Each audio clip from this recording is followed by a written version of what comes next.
Jadi kembali ke kayak jangkrik tadi ya. Tapi ketika dikasih tahu bahwa, "Oh, dari jangkrik, Bu." "Oh, dari jangkrik ya?" Nggak jadi beli deh, nggak jadi beli. Terus dia kayak muntah mual gitu, dia pergi aja. Padahal hanya sugesti aja bahwa kita tahu bahwa jangkrik itu kan cuma buat serangga aduan gitu ya. Karena juga kalau di Kalimantan itu kalau lagi musim apa namanya, belalang gitu ya, itu dijual gitu ya. Satu ini satu apa namanya, satu satu batang gitu ya, isinya berapa puluh gitu ya. Itu dimasak itu si belalang itu. Kayak si meme katanya, wah ini enak ini belalang bisa digoreng gitu kan. Ya, kayak ayam goreng. Emang benar gitu. Dan boleh gitu ya, boleh ya halal. Halang dan ikan, bangkainya boleh di. Nah, kemudian pewirausaha mampu menyadari dan menyusunnya. Ini tadi ya sudah sampai ke tekniknya, ini juga sama. Kemudian eh nah ini kesimpulannya ya, bahwa seorang entrepreneur itu ya harus paham benar strict ya security of time. Jadi harus tahu ya tahap-tahapan dari eh, produksi itu seperti apa, ini seperti apa, dan mengunci kunci pengetahuan utama. Misalkan kunci bahan bakunya dari mana ya. Misalkan tadi saya bilang pempek itunya dari linggau ya, dari linggau. Ya kalian harus harus paham seperti apa, seperti apa. Bahkan pernah beli di di pasar anyar,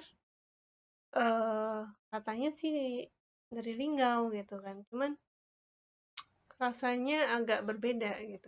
Mungkin dia nggak dari linggau yang dimaksud ya, jadi agak geser sedikit pinggirannya linggau gitu misalkan. Itu beda rasanya emang, beda beda banget. Nah, itu harus kemudian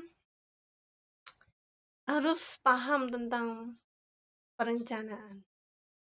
Jadi saya produksi seperti ini gitu, saya produksinya seperti ini, harus trust in order. Nah, ini kunci harus amanah, trust. Kalau Anda tidak amanah, ya semuanya bubar. Ya, mohon maaf ya kalau saya kasih ayatnya. Ini dari surat Al-Mutaffifin itu, celaka bagi orang yang curang. Ya, katanya dari 10 pedagang hanya satu yang selamat. Kenapa? Banyak banyak mulut manis ya, banyak mulut manis, tidak jujur, mengurangi takaran timbangan, ya. Terus apa namanya? Kadang misalkan gini ya, saya dulu kan jualan ayam gitu ya misalkan ya. Itu kan timbangan itu kan sangat sangat ini ya. Kan untungnya cuma 1.000 2.000 ya dari satu ekornya. Tapi harganya di kilo gitu kan ya. Kilo. Jadi terkadang setengah kilo pun itu kan berharga banget itu ya. Setengah ons. Setengah ons itu kan sangat berharga sekali. Jadi manteng banget itunya. Tapi terkadang ya saya tambahin gitu, saya angetin sih. Ya sedikit aja misalkan bagian bagian apanya gitu ya yang tidak terlalu signifikan. Jangan jangan apa ya? Jangan strict. 4 boleh, nggak boleh kurang. Tapi ya lebihin sedikit aja, sedikit, jadi sedikit jangan banyak-banyak gitu ya. Nah ini akan menjaga trust trust orang orang ya, kita menjaga kepercayaan orang ya. Banyak sekali misalkan penjahit nih ya, penjahit itu banyak, oh ya udah bu, satu pekan deh, sepekan itu kan, pekan udah seminggu datang, oh sepekan lagi, ya benar benar benar, nanti sepekan lagi datang nggak bisa, sepekan lagi sampai berbulan-bulan kan, nggak nggak dikerjain gitu kan, jadi kan males ya, ya udah deh saya ambil kainnya aja kadang. Karena saya seperti itu dulu ya, waktu zaman belum banyak ada konveksi ya, adanya penjahit biasa gitu ya. Nah itu harus menjaga trust orang. Kemudian benefit of strategy entrepreneur.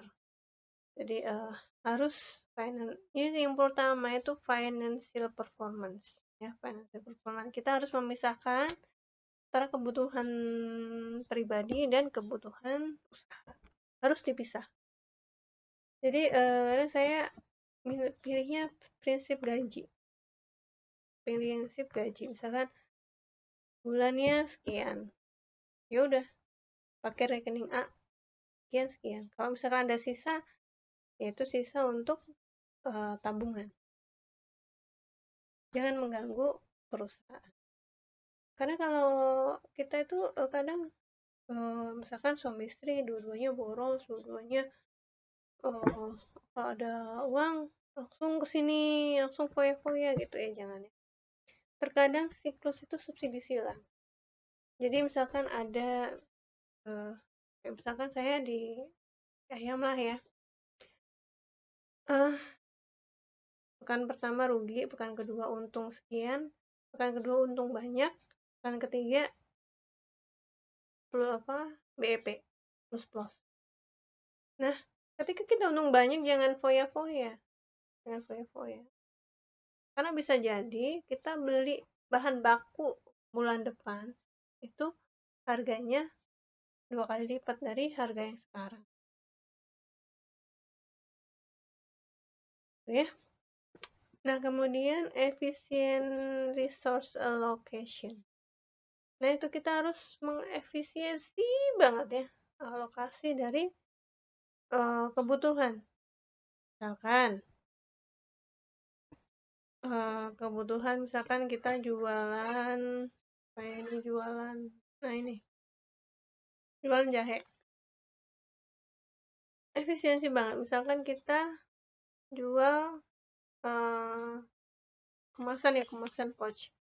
Kalau mau efisiensi kan dia ribuan ya, 1.000, 2.000 gitu kan. Tapi bisa lah minimal 100. Ya kalian harus bikin 100, itu bisa jadi berapa produksi, berapa kali masak si kemasan ini. Terus berapa lama perputarannya. Kalian harus paham itu. Terus yang berikutnya competitive position. Jadi apakah produk ini sangat kompetitif? Harganya bagaimana? Ya. Kalau di Shopee ini 18.000 itu ada lagi yang lebih murah lagi. Ini kan ada ya rekomendasi di bawahnya. Nah, itu competitive positionnya di mana? Terus employee moral. Jadi ya ini moral dari perusahaan, apakah orangnya malas, suka kasbon dan sebagainya. Terus rapid decision making. Jadi harus membuat perencanaan keputusan-keputusan yang terbaharukan. Karena kan kondisi kita berbeda-beda ya. Sekarang begini, bagaimana, ininya bagaimana gitu. Oke, demikian yang saya sampaikan. Kalau ada pertanyaan, silakan bertanya di grup WhatsApp atau bisa di LMS ya, point chat atau tanya jawab.